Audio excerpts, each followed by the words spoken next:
Good morning, folks. Welcome to That's My Farm. I'm Jim Shroyer, your host, and today we're in luck because we're in southern Saline County near the big town of Gypsum, and we're on the Knopf Family Farm, and they have quite an operation. In just a moment we're going to be talking with Justin Knopf about the family operation, and it's mainly wheat, sorghum, corn, and alfalfa, so stay tuned and we'll be right back after these words. See you then.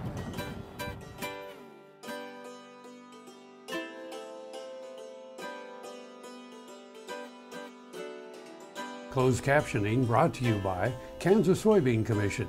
The Soybean Checkoff Progress, powered by Kansas farmers. American innovation is being driven in places you might not expect by people like Brent Hayek, an Oklahoma family farmer, who recently set a world land speed record in a Ford Super Duty pickup truck powered by renewable B20 biodiesel. Advanced performance is here, now, putting America on the fast track to more jobs and energy independence.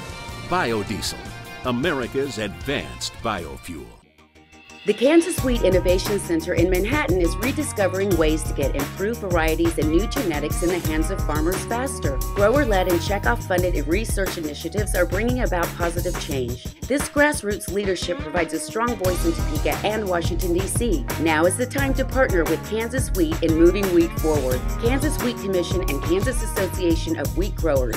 Farmers investing in their future and yours. Log on to rediscoverwheat.org. That's My Farm is brought to you in part by Tallgrass Commodities, big enough to serve, small enough to care. Good morning, folks. I'm Jim Shroyer, the host of That's My Farm. Thanks for being with us. And you know, we're in luck because we're in Saline County and we're on the Knopf Farms. And with us we have Justin, and Justin's going to tell us about kind of the family history and kind of what you do here on the place, and kind of tell us how you got here. Sure, Justin? You bet. Well, thanks for coming out today, Jim. It's good to have you guys here. Thank you. We always appreciate the opportunity to host folks and tell our story of what we're doing here in Saline County on our family farm.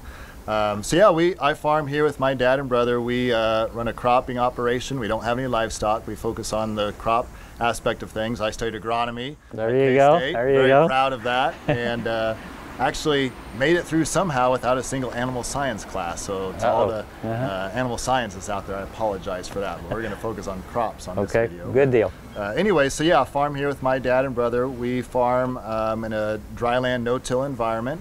Try to have a healthy crop rotation. And we raise winter wheat, of course, and then corn, a little bit of dryland corn, soybeans, grain sorghum, and then actually a fair amount of alfalfa hay, probably a little bit more alfalfa hay acreage percentage-wise in our cropping rotation than what the typical farm would have around here. Sure. But as far as where we've come from, my brother and I are fifth-generation farmers here in Kansas. My dad's family immigrated from Germany. Let's see, probably five generations ago or so, and my dad's side of the family actually both farmed, and then my dad's grandfather, so my great-grandfather, was actually a preacher, and they spent some time throughout all of the Great Plains in different states actually. Spent some time when my grandfather was young here in Saline and Dickinson County, actually preaching at a small church over by Dillon and Hope, east of here in Dickinson County. That's the time where my grandfather met my grandmother, and then my grandfather's family moved on down to Oklahoma, and I still have relatives farming down there in Alfalfa County, interestingly enough.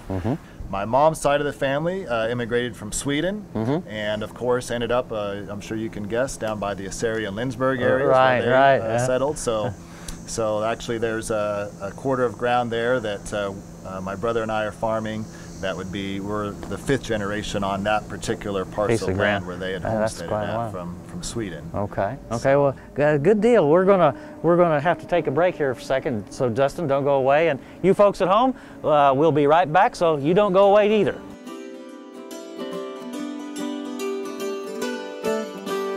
National Bank Ag Professional. You'll be in good company. They'll help you track expense lines, manage variable input costs, assess ground agreements, pick a crop protection plan, These times demand ag professionals. Central National Bank. You could profit from what they know. Ag operations run better on Central Time. Central National Bank. Money for life. Member FDIC in your hometown since 1884. Tallgrass Commodities offers producers bulk commodities at a reasonable price with reliable service throughout the whole Midwest. To find out more about Tallgrass Commodities, visit tallgrass.us or call 785-494-8484. Valley Vet Supply is devoted to providing information and professional quality products at reasonable prices. Valley Vet Supply. That's My Farm is brought to you in part by Tallgrass Commodities. Big enough to serve, small enough to care. Welcome back, folks, to That's My Farm. I'm Jim Shroyer, and we're on the Knopf Farms in Saline County. With us, we have Justin. And Justin, you didn't run off during the break, so I appreciate still that. Here. That's right. Okay, good. So let's take rotations again, and let's go focus on the wheat crop. Okay. So, like I said, we're a dry land, no-till farm production predominantly. So our basic rotation would be 2 years of wheat, followed by sorghum, followed by soybeans, and then back to the wheat again. So a basic fundamental 4-year rotation is our foundation. Of course, we have variances from that based on weather conditions and field conditions, weed populations, and so forth. But your first year wheat is probably first week of October. Exactly. At about Usually, 75 pounds? Exactly, yeah, 75 to 85 pounds, depending on seed size, of course. And then, yeah, we usually will get started on that second year wheat, going back into wheat stubble. Right. That's usually a really nice seed bed for us, holds good moisture coming out of late summer into fall, and we'll start 1st to 5th of October, kind of when soil conditions look right, good. no-till, use your no-till air seeder. That's right, yeah. Right. We'll use our 1890 Deere air seeder. It does all of our seeding, does all of our wheat seeding with that. We do our alfalfa seeding with it.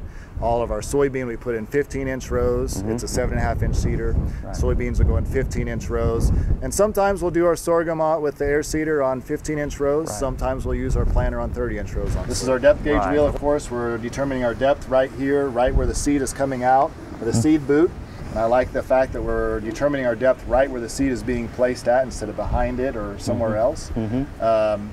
We've got a seed firming wheel here that's firming that seed down into the bottom of the seed trench, so it's got good soil to seed contact. And then this is their closing wheel where we're just sloughing some soil back over the top of that seed trench. Depth is determined right here with an adjustment. Alfalfa, of course, is our shallowest seeded crop. Yeah. We're shooting for 1/4 to 1/2 inch. Right. Wheat, of course, we really work on having consistent seed depth in wheat, and that's difficult, particularly in that wheat on wheat. Exactly. You get hairpinning if that residue is wet at all in the morning, or not evenly distributed from our combine. Exactly. Another thing that's a challenge to work on, and windy conditions in harvest, but we continue to try to get better at that. What about varieties? So variety-wise, we usually use probably 3 main varieties on our farm. This past year, we used Everest was our main variety. It kind of got dinged a little bit, didn't it? Yeah, it did. This was a year where our weather pattern favored fuller season wheats this year, and so we saw that certainly on our farm and this geography in central Kansas. But it's been a good variety for you. It's been a consistent variety, and I'm going to stay with it this next year. We're going to this next year plant a fair amount of Everest. Last year we used Armor. This year we'll be using a little less Armor. I'm going to look at something new. Wizard is something we're probably going to take a look at. LCS Wizard. Right? And then we're going to have a fair amount of Cedar out again this year. Okay, yeah, that's a very early season variety. Yeah, and so we kind of got stacked up on the short side a little bit last year, which probably hurt us with the weather pattern we had last year, and so that's why we wanted to go with Wizard. That's just a little bit later. Spreads our maturity out a little bit on that mix. Well, okay, I've got the high sign here for a break, so don't go away again. We'll be right back. You folks at home, stay with us. We'll be right back. No matter where, no matter why, the Veterinary Health Center at Kansas State University is committed to providing quality patient care to animals and exceptional customer service to their owners.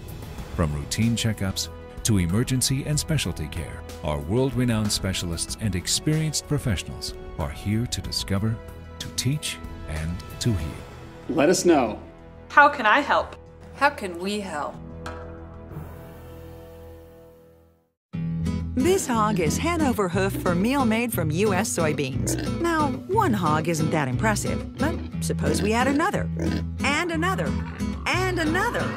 Before long, you've got billions of hungry customers around the world all clamoring for the same thing. Our soybeans. Learn more about the billion-dollar appetite of animal agriculture at BeyondTheElevator.com. Brought to you by America's soybean farmers and their checkoff. That's My Farm is brought to you in part by Tallgrass Commodities. Big enough to serve, small enough to care. Welcome back, folks, to That's My Farm. We're on the Knopf Family Farm here in Saline County. Justice, you stayed with us again. Thank you, sir. So here we are in a little soybean patch here. So tell us how you got to this point. Right, so these dryland soybeans, they've been through, they got planted kind of late actually because we were pretty wet actually we were dry in early spring, really dry through April, which is usually our high moisture month, exactly. Right? And actually dry through most of May. And then we usually start planting our dryland beans late May through first half of June here, and we started getting rain at Memorial Day and stayed wet, and these actually probably didn't go in until about mid-June in this particular field. And that's even late, in some years, late double crop. So these are your full season. These are our full season, that's right. And we'll usually finish up on our farm. Honestly, our planting dates have been creeping a little bit later the last few years. Our hot spell in the summer has seemed to come more in July through early August, and some of our later plantings have been a little bit more consistent for both soybeans and grain sorghum on our farm the last 3 years, which has crept our planting dates a little bit later. But yeah, so this June, early to mid-June is about when we'll typically finish up our full season. Our double crops, of course, will all depend on wheat harvest, but this year, for instance, most of our double crop beans went in June 26th or so to about July 4th, July 5th. What kind of yields are you shooting for your full season beans compared to your double crop beans? Well, of course, I'd like to shoot for 50 bushel yield on our 50 bushel per acre on our full season beans every year, but realistically, probably 35 to 45 is kind of our realistic range. If we get it consistently above 40, that's a pretty good year for our full season beans. Our double crop beans, typically 20 to 30 bushel we're pretty satisfied with. Right. Realistically, you keep the cost down on those. That's right. Cost is low. We've got to be doing weed control in the field anyways in those fields, and this way we're able to utilize a little bit of moisture. I particularly like doing double crop beans in our more productive bottom soils, a little deeper soils that have a little bit better water holding capacity. And I like to do that double crop bean after the second year of wheat before we're going back to corn or grain sorghum. Right. Fix a little bit of nitrogen, make a good seed bed for that following spring. So normally you'd be following, for most of your beans, you're following grain sorghum. That's right. Most of the vast majority of our beans would be following grain sorghum. Some of them behind dryland corn, but our dryland corn acreage is much lower than our grain sorghum acreage is on our rotation on our farm. So okay. Most of them so what kind of seeding rates you're looking for?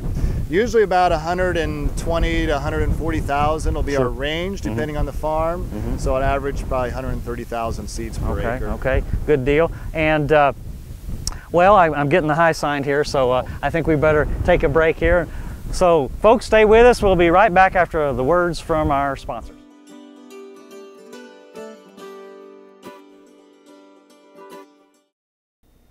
Tar Waters has what you need for all seasons for around the farm and home. Working, hunting, growing, feeding, snow removal, even fun for the kids. And a service department with experienced techs to help keep your equipment in top running condition. Tar Waters has a huge selection and the best prices. Tar Water Farm and Home, family owned and operated since 1978. They have what you need. Hello friends, I'm Ernie Rodina. And I'm Dawn Dawson with the Better Horses Radio Show. For over 9 years, we've been bringing the Better Horses Radio Show to markets all across the Midwest. We talk about God, lots about horses. We talk about cows, we talk about horse health, we talk to top trainers, and we even talk about Roy Rogers. We're having a blast with Better Horses Radio Show and would love to take it to a market near you. So visit our website at betterhorsesradio.com and let us or your local radio station know you'd like to hear it in your area. The Better Horses Radio Show is unbelievable. That's My Farm is brought to you in part by Tallgrass Commodities, big enough to serve, small enough to care. Welcome back, folks, to That's My Farm. With us, we have Justin Knopf, and we're on the Knopf Farms here in Saline County. And obviously, Justin, we're standing in the grain sorghum field. So, and I look down, I see a lot of residue. That's right. But you know, I gotta clarify. I saw a field cultivator heading out just a second ago, and I know you're a no-tiller. Yep. So what's the deal on that? That's right. Yeah. Yes, we really work on our soil health and no-tilling, and really believe strongly in maintaining residue to help us both capture moisture efficiently and effectively and keep it there for the crop for when we go through these hot, dry periods that we've just been through, to where we can have more consistency in our yields. However, yeah, you're right. You just probably saw some footage of a field cultivator at the farm, and you know, we really focus on no-tilling, but every once in a while we find there's just some problems we need to go take care of. This year we've struggled with wheat harvest, mud during wheat harvest, and it's always tough to balance. Well, do we go ahead? You know, we've got landowners' shares of wheat out in the fields as well as our own, so it's always a balance between getting that crop out timely and maybe pushing it a few days and leaving a few ruts, versus, you know, if we take the risk of waiting a few more days, then we may have a storm, another 2-inch rain come through, test weight goes down lower. It's just a continual battle. So it's a balance. Every once in a while, yeah, I have to admit, we have to do some light tillage to repair some things, some tracks, or we also use some light tillage in establishing our alfalfa stands, incorporating lime when we have a field that's getting lower pH that's going into alfalfa, incorporating some lime with some light tillage as well. But we really work on trying to keep it at a minimum. I really believe in no-till, but I have to admit, we do a little I bit. Saw that. I That's just wanted. right, Okay, so just take us what we have here. What kind of seeding rates, and how about nitrogen? Yeah, so sure. So this is grain sorghum, again, late planted this year because of the wet spell we had through mid-June, which is kind of when we were planting a lot of this stuff. This was actually seeded in late June, which is normally when we'll be doing more of a double crop. It's going to have to hustle. It's going to have to hustle to be ahead of whenever our freeze comes this year, hopefully not early. It's going to have to move along, but some of the milo seeded around that was seeded in early June or late May, it got stuck trying to head. It was in the boot stage through all that heat, and it really was suffer. We're having standability issues in those fields. Stalk rots. Stalk rots are horrible. Didn't head out consistently. So again, later planted, if it makes it, is going to give us a little bit better yield. But like you said, it's going to have to really hustle to be ahead of the freeze and not get injured by So how much total in? Total N on this particular farm would be about 100 units total. Okay. And we put that in between the row. All of that went on as urea in between the row at seeding time. Okay. So we're on 15-inch rows, so 7.5 inches away is that band of nitrogen put on in the ground as urea. I like that because we're not losing it to volatilization. And again, seeding into nice heavy wheat residue to store moisture and capture it effectively. Okay. Well, thank you, Justin, and hang on. You folks at home, we'll be right back after these words.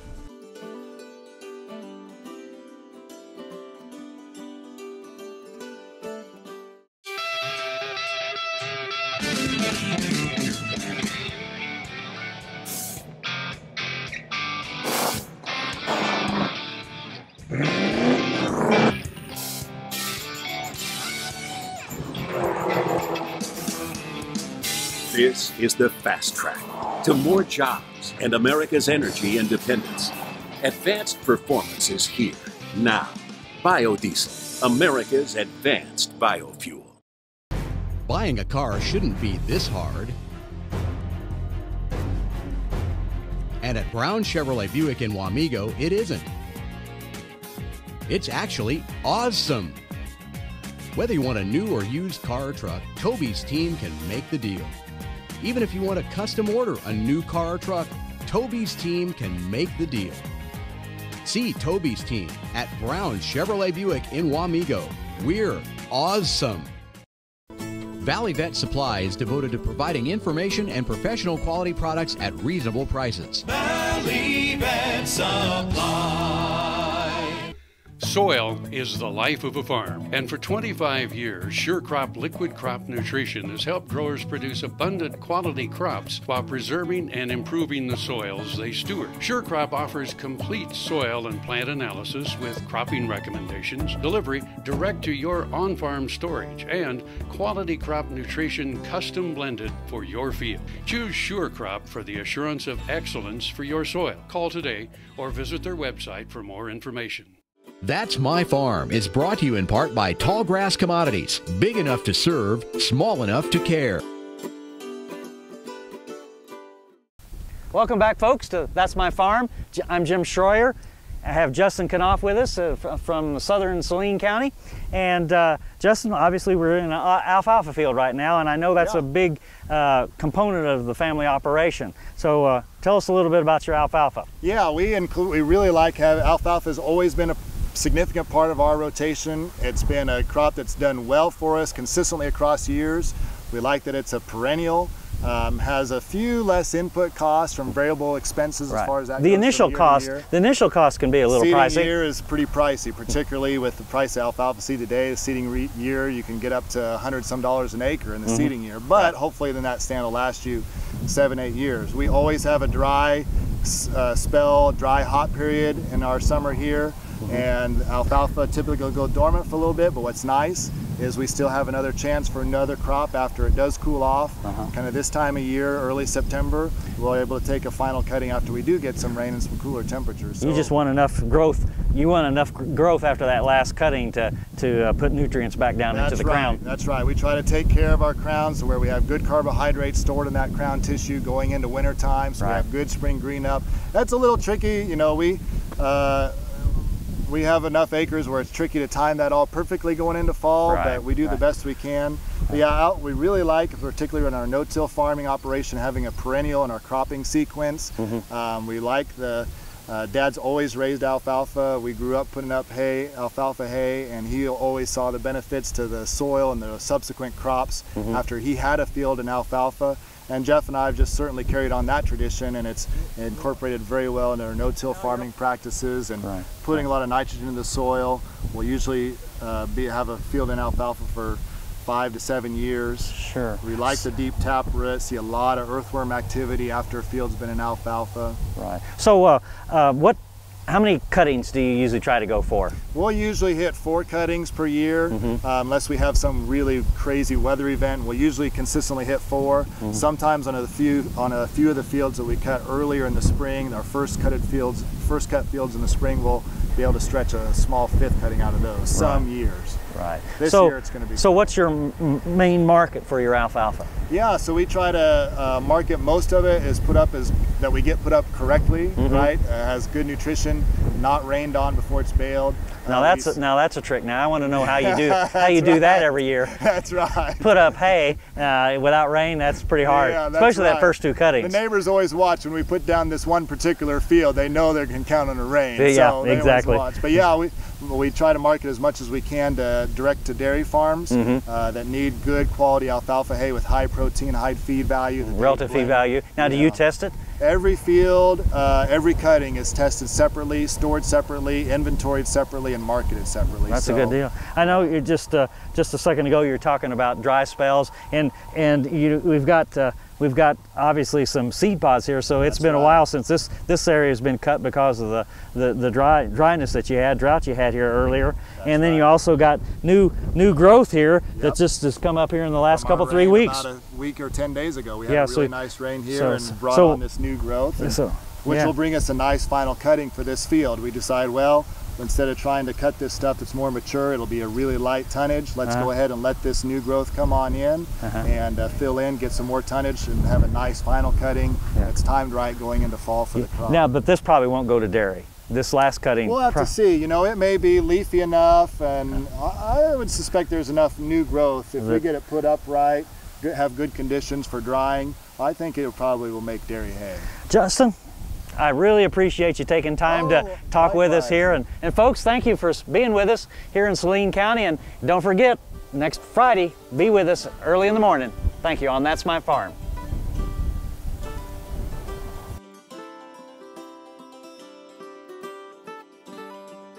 Closed captioning brought to you by Kansas Soybean Commission. The Soybean Checkoff Progress, powered by Kansas farmers.